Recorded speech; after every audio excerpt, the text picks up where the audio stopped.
Last day 10వ రోజు మన జిల్లాకి ముఖ్యమంత్రి గారు పర్యటించడం 3 చారిత్రాత్మకమైన ఘటనలు.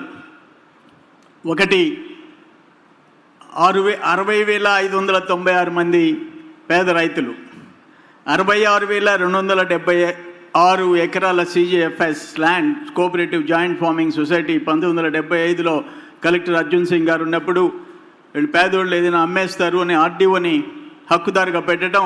ఈరోజు జిల్లా కలెక్టర్ రెవెన్యూ సిబ్బంది అవిశ్రాంతంగా వాటిని DKT పట్టాల కింద మార్చడం, ముఖ్యమంత్రి గారి బ్లెస్సింగ్స్తో దాదాపు ఎకరా యావరేజ్ 12 లక్షలు వేసుకున్న 8,000 కోట్ల రూపాయల ఆస్తులు మీకు హ్యాండ్ ఓవర్ చేసేదానికి ముఖ్యమంత్రి గారు సాక్షాత్ ముఖ్యమంత్రి గారు మీ ముందుకు వచ్చారని చెప్పేసి నేను మనవి చేస్తున్నా.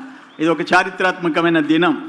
2 పొట్టి శ్రీరాములు గారి గ్రామంలో జువ్వలి దిన్నెలో ఆయన విగ్రహ ఆవిష్కరణ, ఆ గ్రామాన్ని దత్తత తీసుకోవటం, దాదాపు 110 కోట్ల రూపాయలు అక్కడ వెచ్చించేందుకు ఒక యాక్షన్ ప్లాన్ ఇవ్వటం. ఇక్కడ విమానాశ్రయం ఇది అయిపోగానే దామవరంలో విమానాశ్రయం ఎప్పటి నుంచో నెల్లూరు ప్రజలు కన్న కలలకి నిజ రూపం ఇవ్వబోతున్నారు ముఖ్యమంత్రి చంద్రబాబు నాయుడు గారు అని చెప్పేసి నేను మనవి చేస్తున్నా. నేను ఒక్క మాట చెప్తా, ఇక్కడ వేలాది మంది జనం వచ్చున్నారు. 4.5 సంవత్సరం అయిపోయింది ఈ రాష్ట్రం ముఖ్యమంత్రి గారు చంద్రబాబు నాయుడు గారి బాధ్యతలు తీసుకొని. నేనేమంటానంటే ఎన్నికలకు ముందు చేసేవి కొన్ని ఉండొచ్చు, ఎన్నికలు అయిన వెంటనే ఓట్లేసిన జనానికి ఇచ్చిన వరాలు అమలు చేసేవాళ్ళే మగాడని చెప్పేసి మనవి చేస్తుండా. ముఖ్యమంత్రిగా బాధ్యతలు తీసుకున్న నెక్స్ట్ 1 వీక్లో 24 గంటలు కరెంట్ ఇచ్చినారు ముఖ్యమంత్రి గారు. 24/7 పరిశ్రమలకు ఇచ్చారు, 7 గంటలు రైతులకు ఇచ్చారు. ఈ ఎదురుగా ఉన్న రైతాంగానికి 24,500 కోట్లు, ఒక రైతుకి 1,50,000. పక్కనున్న తెలంగాణ ప్రభుత్వం ముఖ్యమంత్రి చెప్తారు మాది ధనిక రాష్ట్రం ఆంధ్రప్రదేశ్తో పోల్చుద్దని. ఆయన 1,00,000 రూపాయలు ఇస్తే 16,000 కోట్ల లోటు ఉండేవాళ్ళం. 1,50,000 రూపాయలు ప్రకటించిన ముఖ్యమంత్రి గారు ఈ దేశానికి రాష్ట్ర ప్రభుత్వ నిధుల నుంచి స్వతంత్ర భారతదేశంలో 70 సంవత్సరాల తర్వాత స్టేట్ గవర్నమెంట్ ఫండ్స్ నుంచి డెట్ రిడెంప్షన్, రుణమాఫీ మొట్టమొదట అమలు చేసిన ముఖ్యమంత్రి ఈ దేశ చరిత్రలో అని చెప్పేసి మనవి చేస్తున్నా. ఈరోజు మనం చూసి చాలా రాష్ట్రాలు ఫాలో కావచ్చు తర్వాత సంగతి. అట్లే ఈనాడు పెన్షన్ 1,000 రూపాయలు 2-3 నెలలకే, 2వ నెల నుంచి పెన్షన్ 1,000 రూపాయలు చేసిన నాయకులు చంద్రబాబు నాయుడు గారు. 51 లక్షల కుటుంబాలకి 1,00,000 రూపాయలు 1,500 లెక్కన ఇస్తున్నాం. అది ఏదో ఎలక్షన్ ముందు చేసింది కాదని చెప్పేసి మీ అందరికీ నేను మనవి చేస్తున్నా. చంద్రన్న బీమా లాంటి పథకాలు మేము వేదిక మీద ఉండేవాళ్ళు ఎవరు అడగలే, మీరు అడగలే. ముఖ్యమంత్రి గారికి వచ్చిన ఆలోచన 18 సంవత్సరాలు 70 సంవత్సరాల మధ్య దాదాపు 2,70,00,000 మంది జనాభా, పక్కనున్న తెలంగాణ రాష్ట్రంలో 40 లక్షల మంది జీవితాలు బీమాలు చేస్తే చంద్రబాబు నాయుడు గారు 2,70,00,000 మంది జీవితాలు బీమా చేసిన మహానాయకుడు చంద్రబాబు నాయుడు గారు అని చెప్పేసి నేను మనవి చేస్తున్నా.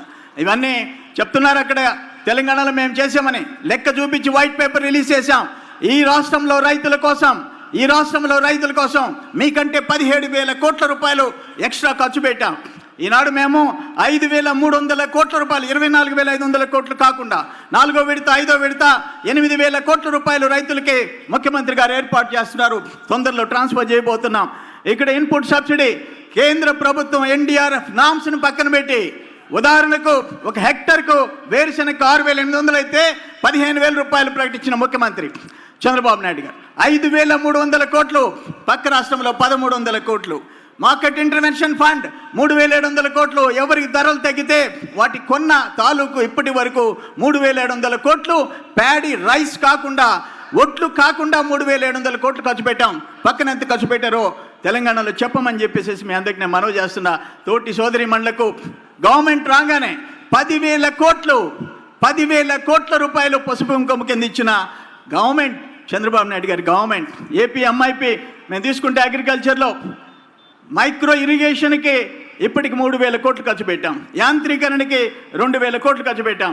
మన జయప్రకాష్ నారాయణ గారు కమిటీ వాళ్ళందరూ కూడా దాని మీద స్టడీ చేసి కేంద్ర ప్రభుత్వం 75,000 కోట్లు నిజంగా ఇవ్వాల్సింది ఉందని చెప్పి వాళ్ళ నివేదిక ఇచ్చింది ఆ కమిటీ. కానీ వాస్తవానికి 90,000 కోట్లు దాటి ఇవ్వాలా. కానీ మోడీ గారిని అడిగే దమ్ము ఈ రాష్ట్రంలో ఉండే ప్రతిపక్ష నాయకుడికి లేదని చెప్పేసి మనవి చేస్తున్నా. 4 సంవత్సరాల నిరంకుశ పాలన తర్వాత ఈ దేశంలో ప్రధానమంత్రి మోడీ గారి నియంత పరిపాలనకి ఎదురొడ్డి పోరాడిన మొగాడు చంద్రబాబు నాయుడు గారని చెప్పేసి మనవి చేస్తున్నా. ప్రతిపక్ష నాయకులు ఈ రాష్ట్రం కోసం కేంద్రాన్ని అడిగే ఒక్క మాట ఇస్తే మోడీ పేరెత్తే దమ్ము లేనోడని మనం అందరం చూస్తున్నాం.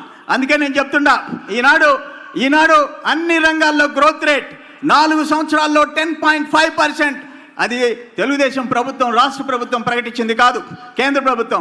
ముఖ్యమంత్రి గారి కష్టం, అనుభవం, ఒక హార్డ్ వర్కింగ్ చీఫ్ మినిస్టర్, అనుభవం ఉన్న చీఫ్ మినిస్టర్, ముందు చూపున్న ముఖ్యమంత్రి గారు ఉండబట్టి ఈ రాష్ట్రం రాజధాని లేకపోయినా, పెట్టుబడులు లేకపోయినా, పరిశ్రమలు లేకపోయినా 10.5%లో దేశంలో నంబర్ 1 నిలిచామంటే చంద్రబాబు నాయుడు గారు అనుభవం, కష్టం అని చెప్పేసి మీ అందరికి నేను మనవి చేసుకుంటూ, మీ అందరి ఆశీర్వాదాలు ముఖ్యమంత్రి గారికి ఉండాలని చెప్పి కోరుకుంటూ మీ అందరి దగ్గర సెలవు తీసుకుంటాం. నమస్కారం.